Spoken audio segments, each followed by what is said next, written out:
question posed in the video, how are you going to change lives? So in order for you to understand the lives, the direct impact you're having, we're going to have on stage the Young Advisory Panel with the assistance of senior writer from Sports Illustrated, Jon Wertheim. And now I want you all to understand that Sports Illustrated is a tremendous supporter of Beyond Sport, and we thank you all with much gratitude for all the support and the media coverage and all the things that you've been doing. So I'd like to welcome to the stage Jon. You can put your hands together. Carlos Bermudas, Louis Faith, Emily Pena, and Omar Salih. Our Young Advisory Panel, sponsored by Sports Illustrated. Young voices, young leaders, big change agents.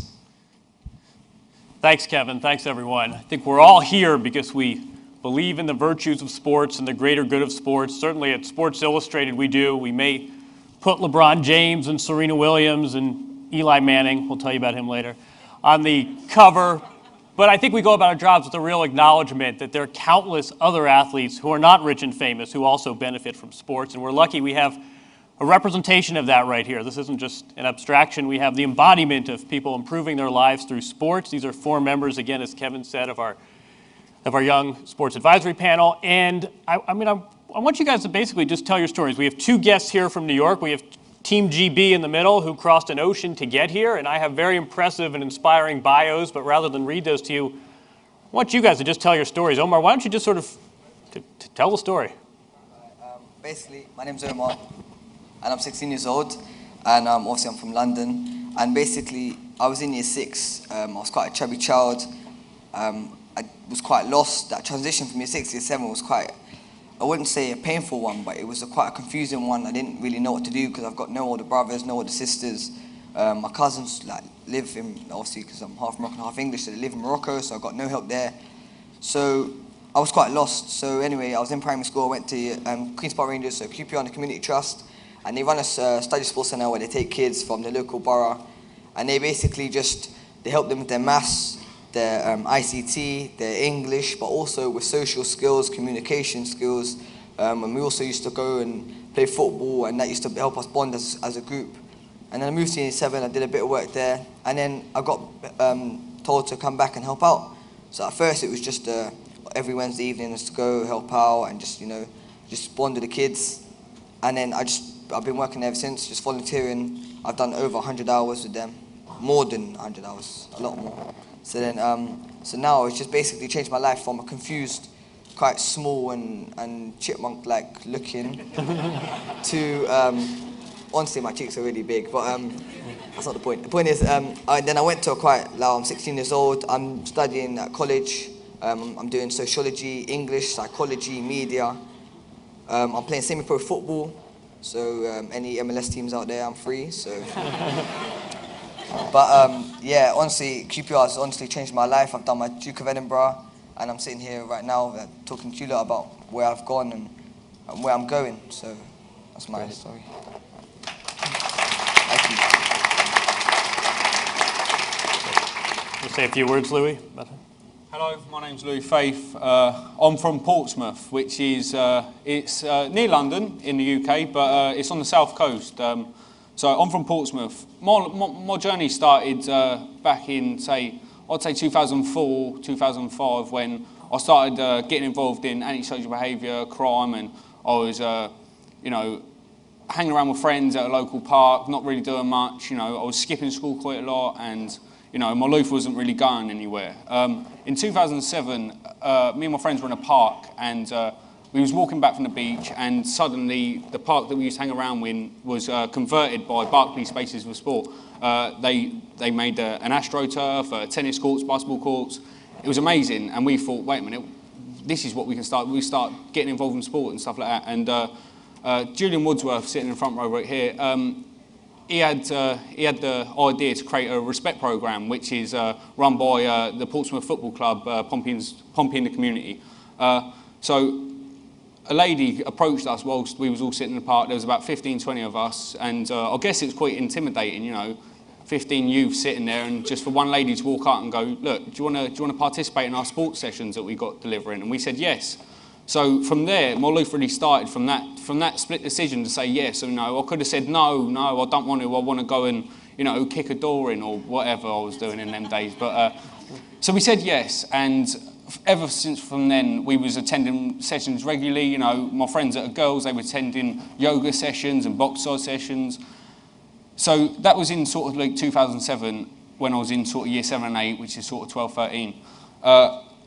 During that period of time, I was in school, but not in school, if you get what I mean. I was supposed to be in school, but I wasn't. I was bunking lessons. You know, my mum was being fined for me not attending school, and I wasn't a nice person, and I'll admit that. But throughout the next 3 years, I was like skipping school, and like it was just getting worse and worse and worse. And then all my friends from the school that were like me started to get kicked out, and like I wasn't seen as some of the worst ones, but they started to get kicked out, and I thought, wait a minute, I don't want to be the person after school that is living off benefits and doing this, that, and the other. So I started to knuckle down in 2010, which was my last sort of years in school. So I had 5 months left of school, and I started to volunteer at the Respect programme, volunteering on football sessions and boxing sessions. And when I applied for college, where my track record in school wasn't that good, some of the colleges were like, well, actually, we wouldn't like a person like you attending our college. So I didn't have nowhere like to go after school. I didn't have a job. I didn't have employment. My grades weren't that good. So I went back to the Respect programme, and I said, what can you do? I need help. And Julian popped out, and he said, well, actually, we've got an apprenticeship programme starting up. So I was like straight on that, and I was volunteering, and so I started to do a wide range of qualifications. I got my level 1 in coaching soccer, sports leaders courses, a variety of different qualifications. I've done disability awareness, and so I started my first apprenticeship in active leadership, and from then, I was just excelled. In the next 2 years, I'd done things that I'd never even dreamed of. I'd done things that I went to places I'd never even thought about going to. And, you know, early this year, I had the chance to carry the Olympic torch in Portsmouth, which was pretty amazing. And all my friends and my family had like over 100 people just come watch me do that. And for me, it was like a really big achievement, because all the things that I'd worked out, I've done like over like 300 hours of volunteering with the programme, and you know, after everything I'd done, I felt like just carrying that Olympic torch gave me like a whole like, I can't explain it, but it felt like everything I'd given back, I'd been rewarded just by carrying this Olympic torch. I had so many people like, we're so proud of you, and like. My friends that are boys were telling me they loved me, and I was like, whoa, wait a minute. It's like, what's going on? Okay. So other than that, and then obviously we started to get, Julian told me that this organisation called Beyond Sport wanted me to be on this panel. So I said yes, and you know, a few months ago we had a chance to meet Muhammad Ali and David Beckham. So going back 3 years ago, I'd never thought that I would have done stuff like this. I wouldn't think that I'd be sat here talking to you guys, and I'd like to take this opportunity right now to say thank you to Julian Wadsworth for giving me this opportunity. Great. Emily, this is like baseball. The home team goes second, and you're from a few blocks from here. So maybe briefly, you want to tell people how you ended up here too. I literally live about 10 to 15 blocks away from here, but I attend Harlem RBI, and Harlem RBI is a nonprofit that started about 1999 in East Harlem, 100th Street. I got to Harlem RBI because my best friend needed a train buddy. I didn't know how to play softball at all, but she, on the other hand, was an expert, and she wanted to make herself look a little better. So the pickup line she chose to get me there was, "Come on, best friend, what else do you do on Saturdays? Clean?" So I couldn't really say no. Like, was I gonna stay home and clean, or was I gonna go play softball? So I chose softball. And I got there, and they were running drills, and like they were running and playing and throwing the ball around, and I'm like, what is this? Like, who does this? We're girls, you know? And my coach was like, are you gonna sit here, or are you gonna leave? If you're gonna be here, you're gonna have to participate. And the first time I picked up a ball was terrible. I got made fun of for the next 2 years because of it. I didn't know how to hold the glove. I didn't know how to hold the bat. I was batting righty, standing lefty, batting lefty, standing righty. I was fielding a ball, standing in a duck stance. It was terrible. Coach Angel Perez actually mentioned to me, he said, you can't play, you can barely run, and you don't even know how to walk straight. What am I gonna do with you? And ever since then, I was just determined to prove to Coach Angel Perez and to myself, more importantly, that I can walk and that I can run and that I can play. In 11th grade, I landed this amazing opportunity to be the baseball softball intern for the baseball softball director, Vince Coleman. And there was nothing else that really inspired me more. Like, how can I be on a baseball softball team and not know how to play softball? How can I coach girls how to throw a ball when I didn't even know how to throw a ball? So that's when I went into training with Angel Perez, and he taught me how to do all the things that I'm now teaching 7th and 8th grade girls how to do. I remember there was this one incident where as an intern, I have to check around the gyms that all the balls are there and all the bats are there and all the coaches have their lesson plans and all the girls have their sweatpants and their sneakers and stuff like that. And I went up to the 5th floor and the Jaguars, the 7th grade girls team, was just sitting there without a coach. And I remember when my coach didn't show up, we just got up and practiced, but that was because we were older. So I got the girls into their conditioning, and transferring from conditioning to the actual softball portion, I gave a quick ring to Vince and I let him know, like, there's no coach here. I don't know what to do. Should I start coaching them? Should I just, wait for you to get here? And he says, start them up and I'll be there in 5. I'm starting them up because I've been to many practices before, and Vince comes in and you can see like the astonishment on his face. Like, he was so impressed. I felt so good about myself. No A in school can ever make me feel as good about myself. And as I was walking out to give him the floor, I was literally like pushing the door open. It was like a movie, and he's like, hey, Coach Emily, and I was like, and he goes, why don't you finish this practice? And that started my coaching days, and having kids who didn't know me in the program, or having the division in the program, having kids say, hey, Coach Emily, can you help me with my homework? Or, hey, Coach Emily, can we go practice outside of practice? I want to get better at the sport. And I remember my ambition to get better at the sport and my drive. And I see that in those girls. And I look at myself as an Angel Perez to them, I keep it real with them. I tell them, you're not going to get anywhere if you're throwing the ball like that. Or if you're running like that, I don't know what's going to happen to you. But, you're not going to do nothing with that. And they listen to me, whereas if, you tell a girl, like, you'll be fine, just keep on practicing. No, you need to keep it real with them the same way they kept it real with me. And that's why I appreciate Harlem RBI. Great. Could have introduced you as Coach Emily. That was great. Coach Emily, we're going to call you from now on. Carlos, why don't you talk a little bit about how you got here? Hello. You're good. So I actually got involved with this program, Urban Dove, because I had a bad history in school. I wasn't really like the perfect kid. I mean, I always had the smarts, but I actually let like my friends and peers take me down. So at the end of the school year, I actually realized that I wasn't gonna get nowhere if I keep doing what I'm doing. And like, I had family issues. I really had nobody to talk to. I didn't grow up with my mom and my dad. So really, I figured like school would be my way out, like to become the person I want to be. So nobody in my family really did like the right thing. So I just want to be that change. And my school, I feel like very comfortable. Like I wouldn't trade it for nothing. Like I suggest like whoever lives over there, but tell them about Urban Dove. It's a Alright, unique so school that I think Dove- will make a lot of us jealous. All right, so Urban Dove is basically like, it's based on fitness. So like the majority of the time, like the first couple hours of school, we like stay active. Like every Monday, Wednesday, and Friday, we'll go like to Prospect Park, like to play soccer or whatever sport is like during that month. And it's mainly on the healthy side. Like they don't allow us to drink juice or anything. They give us all thermostats, and we have water machines in the school. And it's basically, the classes are set up by gender, so meaning there's no females in the class with the males, because I think that takes a lot of focus off some kids.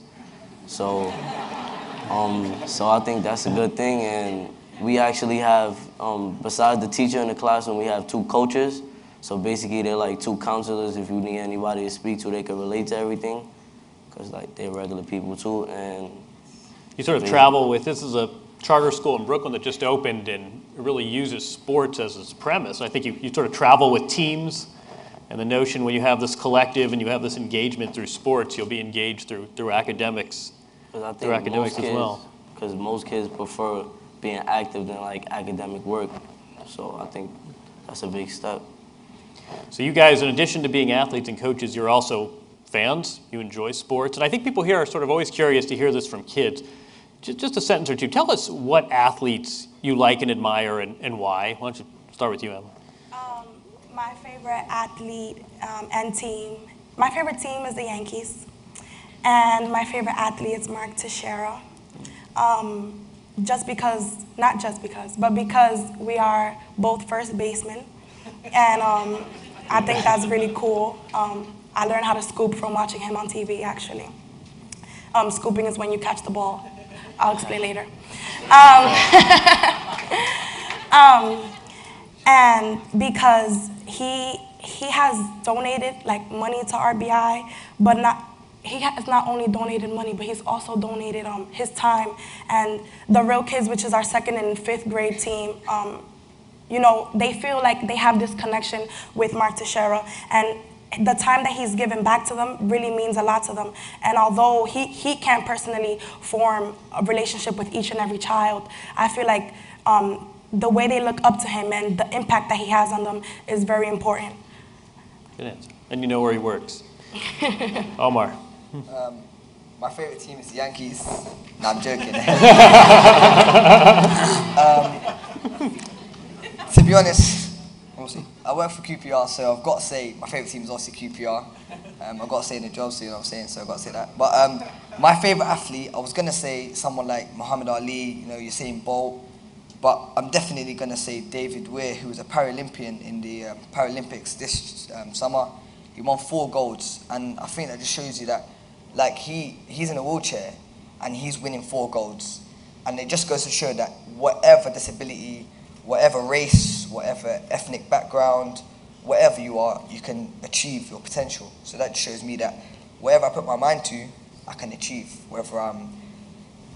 So wherever I am, I can achieve what I put my mind to. That's why I like David Weir, to be honest. So yeah. Going back to what Omar said, mentioned Muhammad Ali. Obviously, for some of you may know, the London Yap got to meet Muhammad Ali going back about 4 months ago at the London Summit. And to be honest, it was absolutely brilliant. You know, just to meet someone as inspirational as him. I can't remember his 7 elements or whatever they were, but I could really relate to one of them. I think it was respect or something like that. But everything he stands for, I think, is brilliant. And, you know, he had a hard time going through his career, and he overcome some of the things. Obviously, now he's got a bad disease, but, you know, he still manages to put out that inspiration to nearly worldwide. But for me, Muhammad Ali is my inspirational icon. Carlos? Me, I like playing basketball. One of my favorite players is LeBron James. So, like, I mean, as you all know, he's good and everything. So, to me, he grew up, he also had problems, like, with his family and everything, but I guess he chose school as a route, and basketball is one of his favorite sports, so I guess he figured that would take him where he needs to go.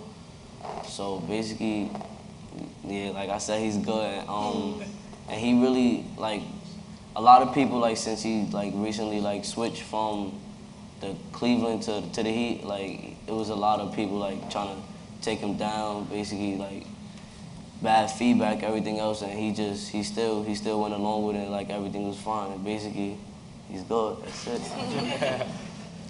Let me ask you two guys, each of our panelists has a different affiliation with a different sports group, and Omar and Louis, you're both sort of have these football, we're gonna call them we'll call football out of deference to you.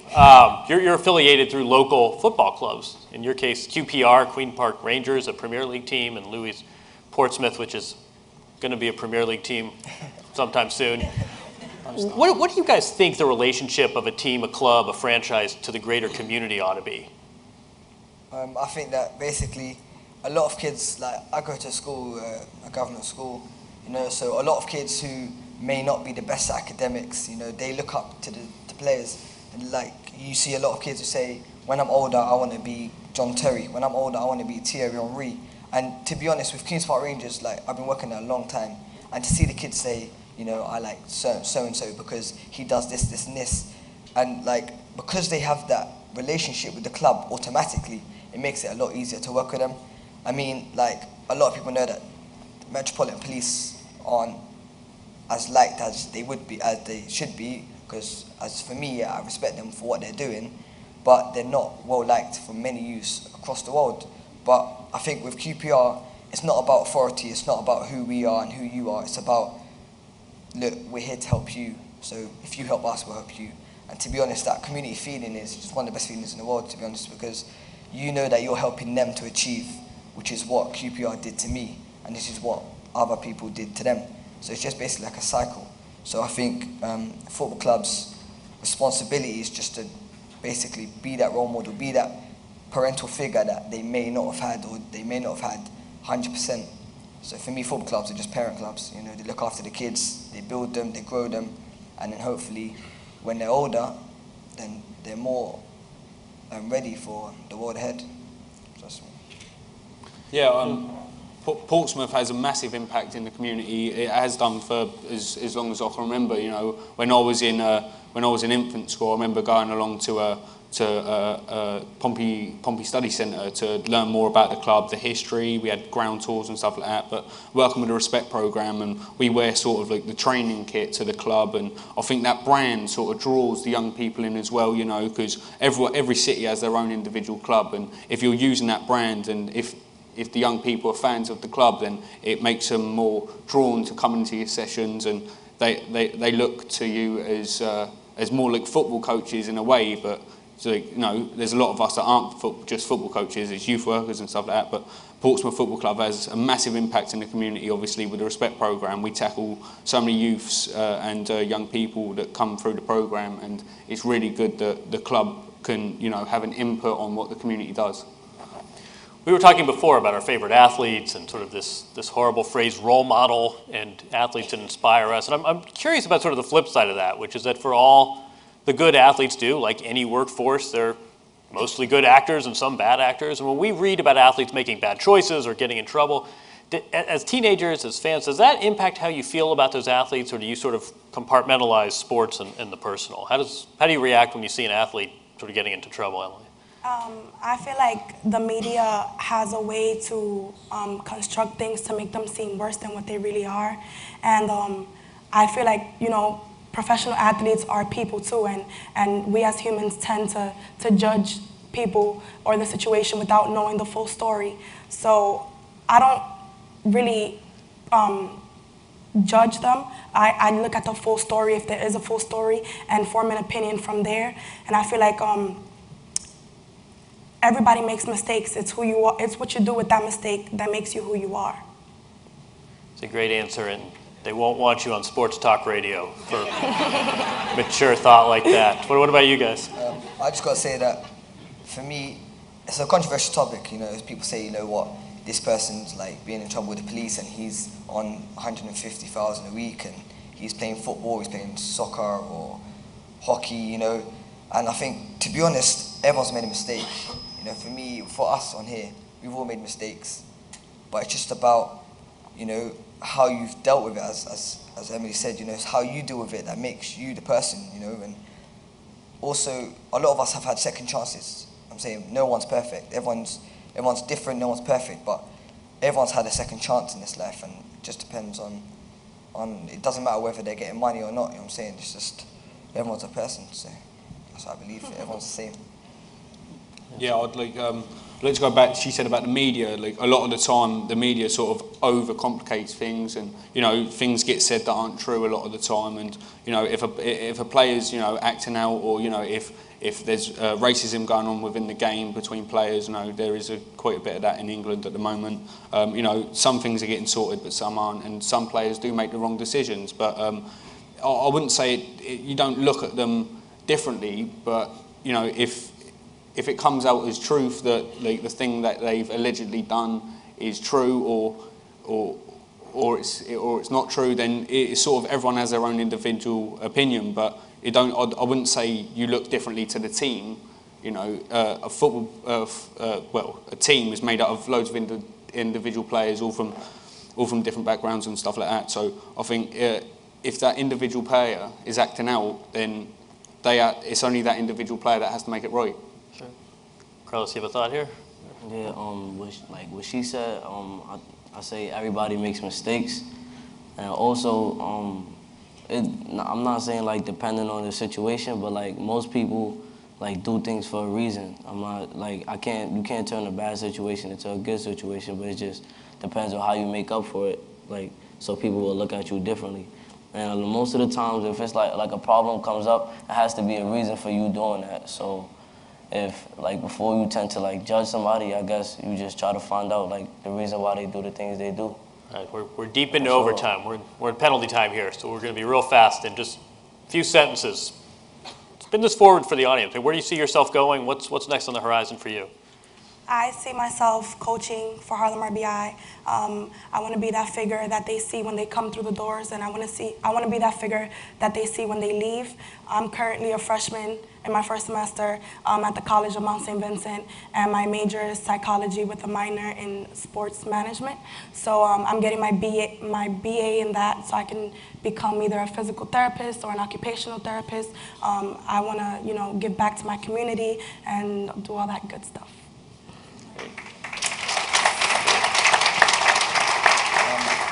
I'd just like to say thank you to Queen's Park Rangers in the Community Trust, especially to Andy Evans and Jesse Foyle for changing my life completely.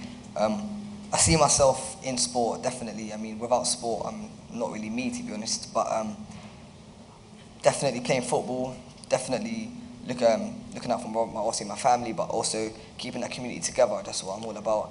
And again, like I said earlier, MLS, anyone there, I'm available. So yeah, so that's thank you. You'll take a scholarship too. Yeah, scholarships, anything. Anything. To be honest, I don't know. Throughout the last 3 years, I've done so many different things and achieved so much and done all these different qualifications that I can do I can take a lot of different career paths, but this right now, what we're doing on stage here, I could do this for the rest of my life, to be honest. And if I had, obviously not sit on stage the whole time, but things like this, going to summits, meeting people, there's so many inspirational people in this room right now, and I've met so many people, I could do something related to this for the rest of my life. But to be honest, I don't know what I want to do as a career. Great answer. And me, of course, I want to try to become a basketball player, like the NBA. So, as you guys know, I'm really short, so yeah, I want to take a career in that. But also in school, my favorite subject is math. I also like money, so I would want to take a career in trying to be an accountant or a sports manager, meaning I would want to manage a famous person's money. So, and yeah, that's it. That's great, guys. That was terrific. Thanks.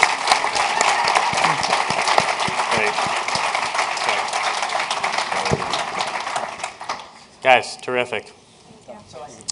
Thanks. Jon, I'd love for you to wrap a bow around all this, if you could. And you made them do it in 2 sentences, so you can Sure, go too. 2 sentences. Well, I was thinking, I was just actually in London with a man who owns most of Arsenal. He owns the Rams, he owns the Nuggets, he owns the Avalanche. And I said to him, why are you doing this? He's not famous. Most people don't know. They wouldn't walk right by him. They wouldn't know who he was. I said, you're not the kind of guy who wants to bump fists with the players in the locker room, or you want to do this to get a Twitter following. And he said, well, in part, I'm a businessman. This is to make money. I'm not doing this because it's a hobby. I believe in the value of sports, but I also believe in the social value of sports.